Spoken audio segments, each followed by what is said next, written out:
Bonjour à tous, je m'appelle Dr Sankika Billy, chef du service de pédiatrie à l'hôpital de Tchiriri depuis un certain nombre d'années. Aujourd'hui, nous allons vous parler de la malnutrition, mais c'est un sujet assez vaste. Nous allons essayer d'être circonscrits. On va prendre juste une partie de la malnutrition. C'est surtout en marge de la journée du 18 octobre, qui est la journée internationale de l'alimentation. Et nous allons vous parler aujourd'hui de l'importance de l'alimentation chez les nourrissons les 1000 premiers jours de leur vie. L'importance de cette présentation, c'est surtout qu'à la fin de la présentation, qu'on soit capable de comprendre c'est quoi les 1000 premiers jours, savoir comment conduire l'alimentation d'un enfant ces 1000 premiers jours et savoir quel aliment de complément on doit donner à nos enfants, surtout pour la région du Sud Kivu pendant cette période des 1000 premiers jours. Grossièrement, le terme malnutrition reprend un déséquilibre dans l'alimentation d'une personne. Ça peut aller de la surnutrition ou la dénutrition. Si on s'est alimenté en excès, on aura une surnutrition. Si on a un déficit alimentaire, on va développer une dénutrition. Dans la surnutrition, on verra des pathologies comme l'obésité, le diabète, les dyslipidémies et même l'hypertension peut entrer dans le cadre de pathologies de conséquences liées à la surnutrition. Et dans la dénutrition, nous verrons en aigu, nous verrons la malnutrition aiguë et la malnutrition chronique. La malnutrition aiguë se représentera souvent sous forme du marasme, c'est l'émanciation, la maigreur, l'enfant est tout maigre, ou du kwashiorkor, l'enfant est boursouflé, il est démacié, il présente des édèmes. Et pour la malnutrition chronique, là, nous avons surtout un retard de croissance caractérisé par un enfant qui a cassé sa courbe de croissance. Mais il est court, maigre, il est court de taille par rapport à son âge. Le plus grave ici qu'on va considérer pour nous maintenant, ce sera la malnutrition chronique. Pourquoi? Parce que dans notre pays, nous avons environ 48% des enfants congolais qui présentent la malnutrition chronique. Et selon différentes régions, 21 provinces dans notre pays ont un taux de supérieur à 40%, ce qui reste un frein pour le développement d'un pays. Un enfant mal nourri chronique a vraiment un retard de développement neuronal, un retard de croissance, et c'est un sujet à la longue qui ne sera pas utile à la société, qui sera un frein pour le développement économique. Et au Congo, avoir 48% de notre jeunesse, de nos enfants qui seront notre relève, qui développent déjà une malnutrition chronique, et c'est un frein économique important. C'est pourquoi il faut déjà apprendre aujourd'hui qu'est-ce qu'il faut faire, comment il faut agir pour prévenir cette malnutrition chronique chez nos enfants. Sur le tableau ci présenté, on va vous montrer juste simplement les images, une image d'un cerveau d'un enfant qui a grandi normalement, et le cerveau d'un enfant qui a développé une malnutrition chronique. On va surtout se focaliser sur l'aspect neuronal pour essayer de montrer l'impact vraiment sur le développement de la rentabilité d'un enfant à l'âge adulte. La première diapositive nous montre des neurones avec des connexions qui sont normales et des corps neuronaux qui ont leur forme telles qu'ils devaient être de forme triangulaire. De l'autre côté, nous voyons que les corps neuronaux sont complètement décomposés, qu'il n'y a pas du tout ou peu de connexion entre les neurones, ce qui entraînera chez l'enfant qu'il aura développé un retard de développement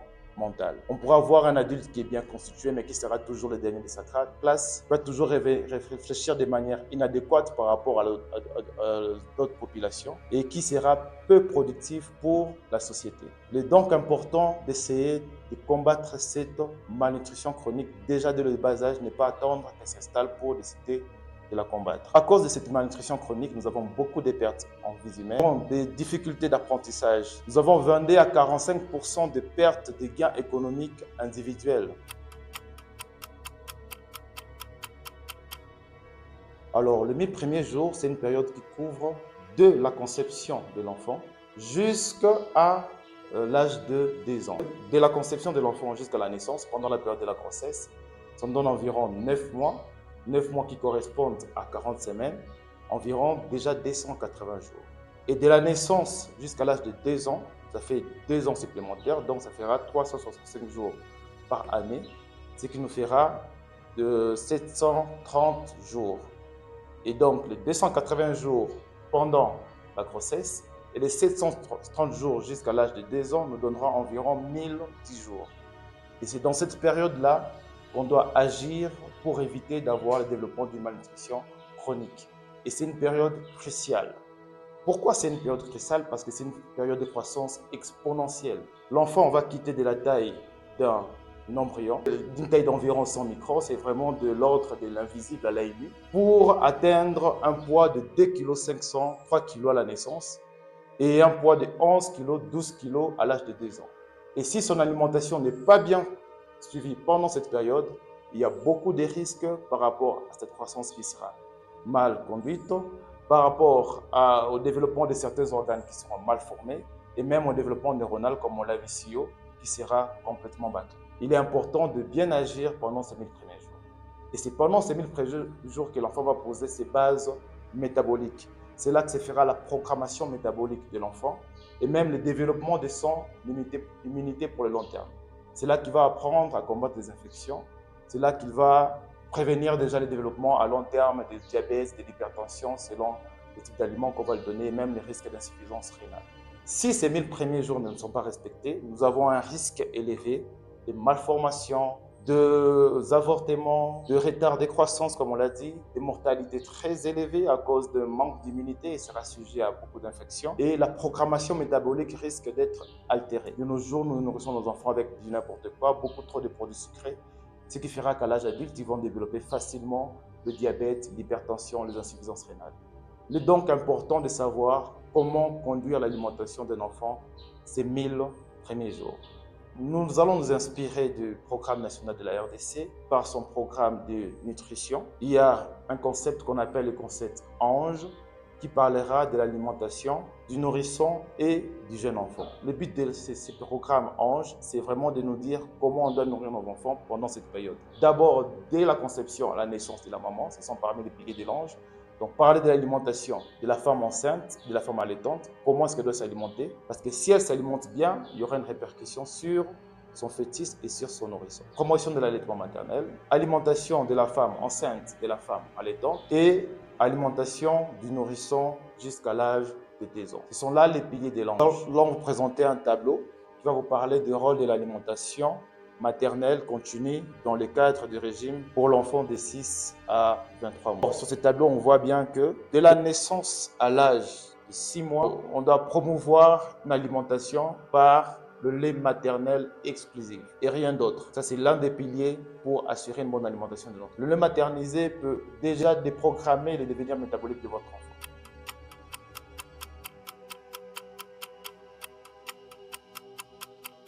De la naissance jusqu'à l'âge de 6 mois, il est important de promouvoir l'alimentation par le lait maternel exclusif, ce qui permettra une bonne programmation métabolique de vos enfants.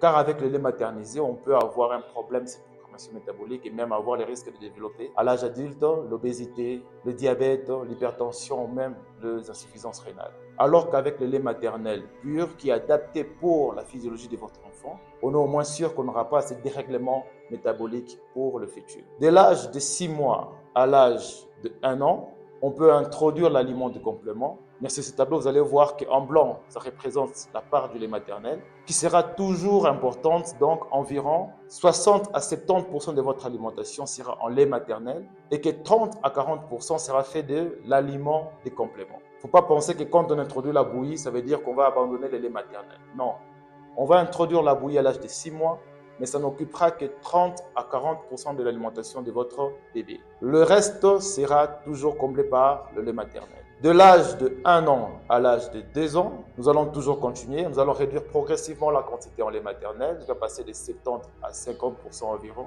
pour continuer avec l'aliment des compléments et même la vraie diversification alimentaire. Les plats familiaux, il peut s'alimenter comme ses frères et sœurs à la maison.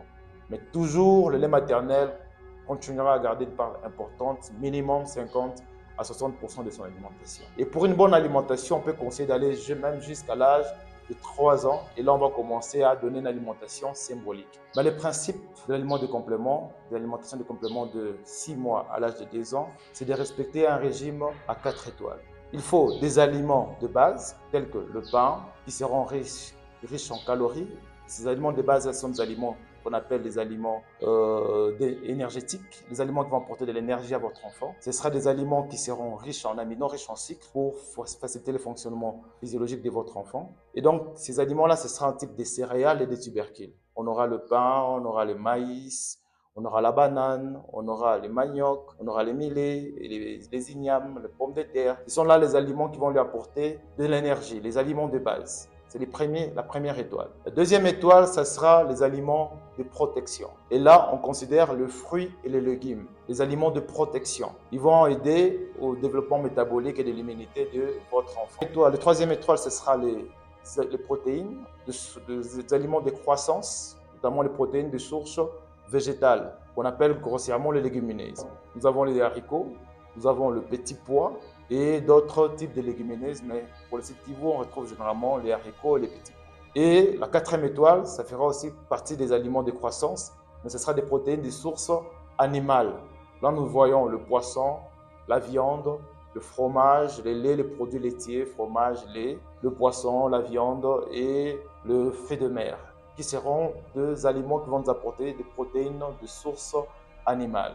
Donc, grossièrement, nous aurons besoin de calories, deux aliments de protection, les fruits et légumes, et des aliments de croissance pour permettre une bonne croissance à votre enfant, notamment des protéines de source végétale et des protéines de source animale.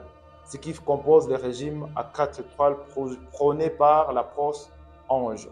Les aliments de base, les fruits et les légumes, les légumineuses et les aliments d'origine animale. Les différents types d'aliments proposés par le Programme national de nutrition pour essayer de couvrir de l'alimentation en 4 étoiles. Quels sont les différents mélanges qu'on peut faire pour essayer d'assurer une bonne alimentation à nos nourrissons de moins de 1000 jours, donc de 6 mois à l'âge de 2 ans. Tout est détaillé dans le tableau. Vous allez voir les différents mélanges qu'il faudra pour essayer d'avoir les différentes compositions nécessaires pour l'alimentation de nos jeunes enfants.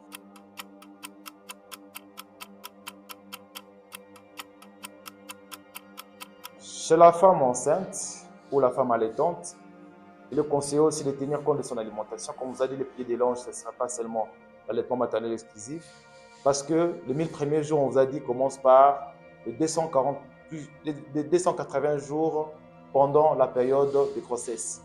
Et pendant cette période-là, l'alimentation doit être bien conduite pour assurer que l'enfant reçoit les nutriments nécessaires pour sa croissance.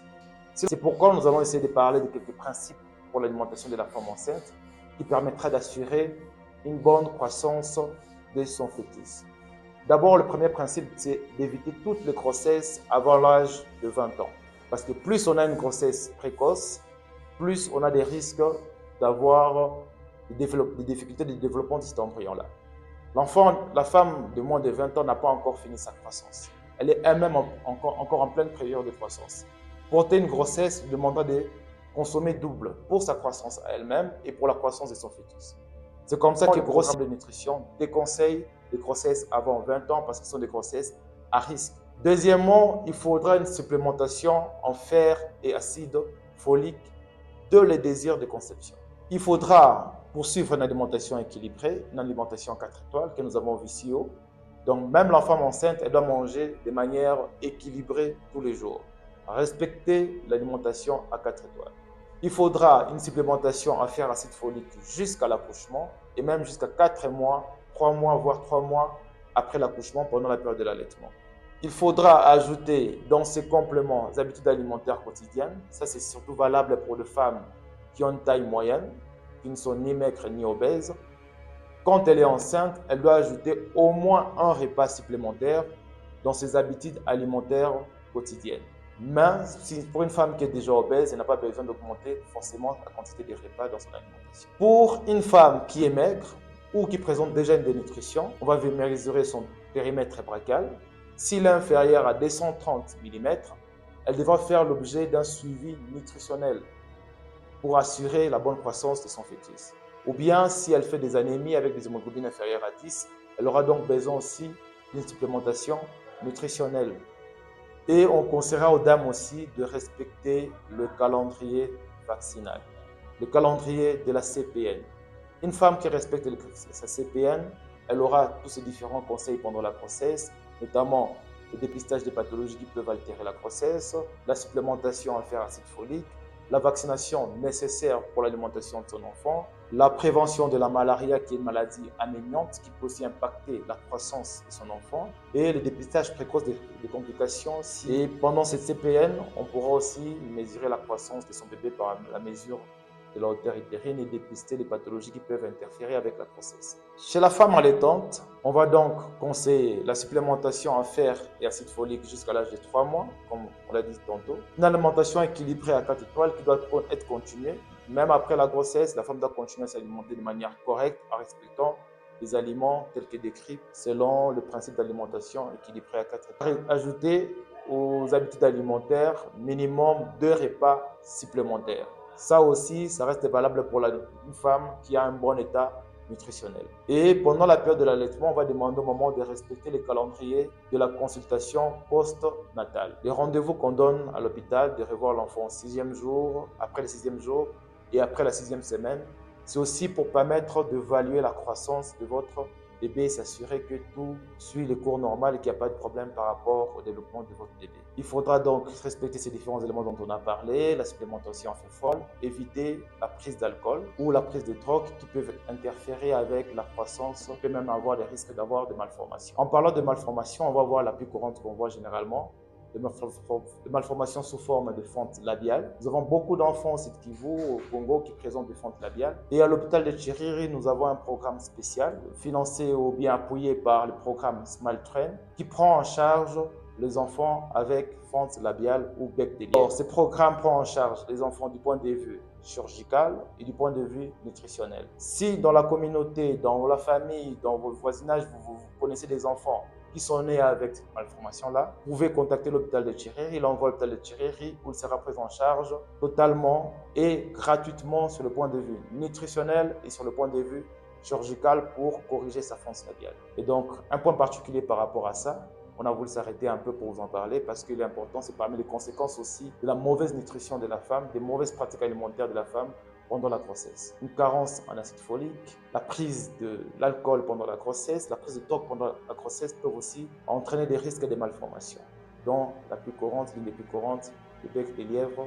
Donc voilà, à part la malnutrition aiguë et la malnutrition chronique, en termes de nutrition, on peut avoir aussi d'autres carences nutritionnelles qui peuvent se manifester sous forme d'autres maladies. Certains avec des expressions en aigu ou d'autres avec des manifestations en chronique, comme le scorbut qui est une carence en vitamine C, comme le beriberi qui sera une carence en vitamine B1, comme le rachitisme chez l'enfant qui sera une carence en vitamine D en calcium. C'est aussi d'autres formes de malnutrition qui sont plutôt liées à des carences partielles en oligo-éléments. L'anémie ferriprive en carence en acide folique et en fer va donner des cas d'anémie ferriprive. C'est aussi une forme de dénutrition.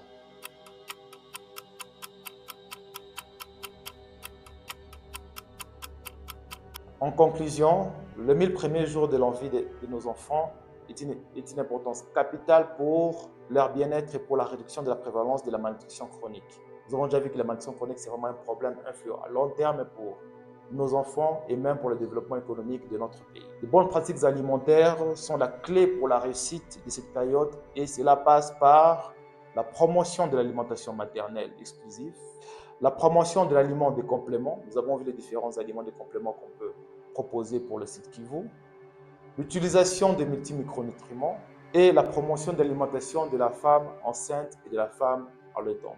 Merci de nous avoir suivis. Nous avons juste voulu faire une courte vidéo pour le grand public. Nous ne pouvons pas aborder tous les aspects de la malnutrition, malheureusement, c'est un sujet assez vaste, mais nous voulons juste nous limiter sur les enjeux des 1000 premiers jours dans l'alimentation de l'enfant en marge de la journée mondiale de l'alimentation. Merci, c'est Dr. Santi Kabi.